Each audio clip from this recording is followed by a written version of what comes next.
नमस्कार दोस्तों, career success platform पे आप सभी का स्वागत है। आज की इस वीडियो में हम देखेंगे कि हाल ही में जो सीटेट का पेपर होने वाला है, जिसमें हिंदी एवं शिक्षा शास्त्र जो प्रश्न पूछे जाते हैं, तो उन्हीं प्रश्नों से संबंधित हमने कुछ प्रश्नों को शामिल किया जो प्रीवियस ईयर भी क्वेश्चन शामिल है।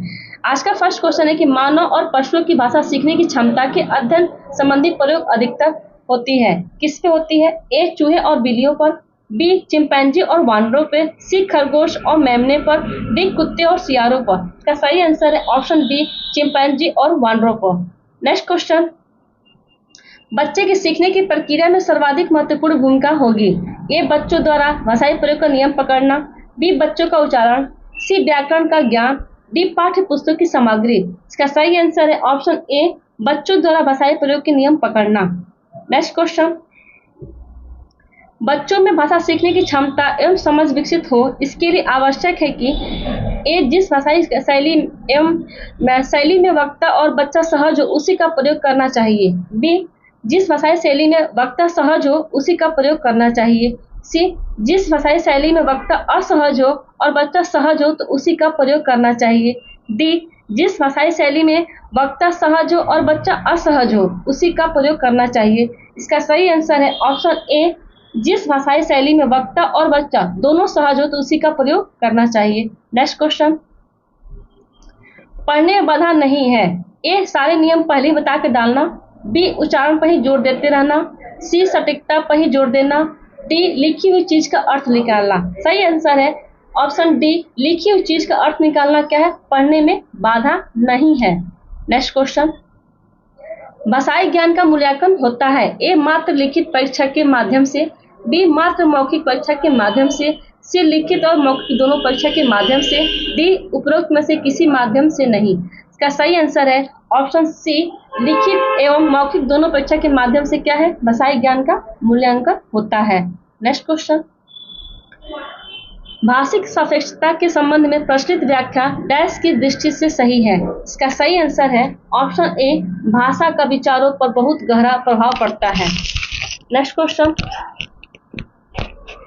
निम्नलिखित में से कौन सा सिद्धांत भाषा के उद्भव और विकास से संबंधित है? ए बिग बैंग सिद्धांत, बी डिग डॉग सिद्धांत, सी बिली वैली सिद्धांत, डी डिली डैली सिद्धांत। इसका सही आंसर है ऑप्शन बी डिंग डोंग सिद्धांत क्या है? भाषा के उद्भव और विकास से संबंधित है। नेक्स्ट क्वेश्चन, बच्चे की भाषाई क्षमता के आकलन का सही तरीका नहीं है। इसमें अगर नहीं असत्य आए तो आप उसको सबसे पहले सर्किट करने के पहले बाद उसको आंसर को पढ़ें। इसने दिया कि बच्चे की भाषाई क्षमता के आकलन का सही तरीका नहीं है। ए बच्चे का व्यक्तिगत आकलन, बी बच्चे का सामूहिक आकलन, सी बच्चे का द्वारा स्व आकलन, डी पेपर पेंसिल आकलन। सही आंसर है ऑप्शन डी पेपर पेंसिल आकलन क्या है? ये भाषा का क्षमता का आकलन नहीं है। नेक्स्ट क्वेश्चन, निम्नलिखित भाषा में अक्षर ध्वनियों के दृश्य प्रतीक होते हैं। समानता आकृति और ध्वनियों का संबंध सुस्थित तथा सार्वभौम होता है। ए पूर्णतः असत्य है, बी आंशिक रूप से सत्य है, सी आंशिक रूप से असत्य है, डी पूर्णतः असत्य है। का सही आंसर है ऑप्शन डी ये पूर्णतः सत्य है। नेक्स्ट क्वेश्चन, पढ़ना क्या है? ए पढ़कर अर्थ समझना, बी लिखित सामग्री का उच्चारण, सी स्कूल में पुस्तकों की पढ़ाई, डी शब्दों को सही सही पहचानना। इसका सही आंसर है ए पढ़कर अर्थ समझना, बी लिखित सामग्री का उच्चारण, सी स्कूल में पुस्तकों की पढ़ाई, डी शब्दों को सही सही पहचानना। इसका सही आंसर है ऑप्शन ए पढ़कर अर्थ समझना क्या है? पढ़ना क्या है। नेक्स्ट क्वेश्चन, भाषा ए नियमों की जानकारी से निरखती है, बी विद्यालय में सीखी जाती है, सी यह एक नियमबद्ध व्यवस्था है, डी सदैव व्याकरण के नियमों का अनुगमन करती है। इसका सही आंसर है ऑप्शन सी एक नियमबद्ध व्यवस्था है। भाषा क्या है? एक नियमबद्ध व्यवस्था है। नेक्स्ट क्वेश्चन, भाषा की पाठ्य पुस्तक का निर्माण करते समय सबसे कम महत्वपूर्ण बिंदु है। ए भाषा की विभिन्न छटाएं, बी अभ्यासों के वैविध्य, सी पाठकों की संख्या, डी विषय वस्तु में वैविध्य। का सही आंसर है ऑप्शन सी पाठकों की संख्या। नेक्स्ट क्वेश्चन, एक से अधिक भाषाओं का प्रयोग ए किसी भी एक भाषा में निपुणता में बाधक है, बी कक्षाई जटिलताओं को बढ़ाता है, सी शिक्षकों के लिए गहन समस्या है, डी संज्ञानात्मक विकास में सहायक है। इसका सही आंसर है ऑप्शन डी, एक से अधिक भाषाओं का प्रयोग क्या है, संज्ञानात्मक विकास में सहायक होता है। नेक्स्ट क्वेश्चन, भाषा अर्जन और भाषा अधिगम के संदर्भ में कौन सा कथन सही नहीं है?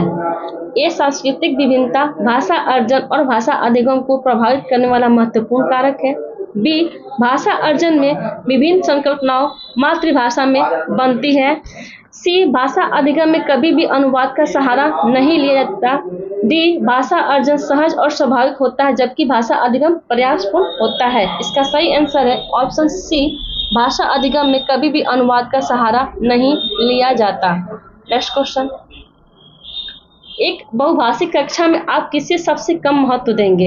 ए, बच्चों को सिखाना कि दो भाषाओं के मध्य विद्यमान समानता और अंतर का विश्लेषण कैसे किया जाता है।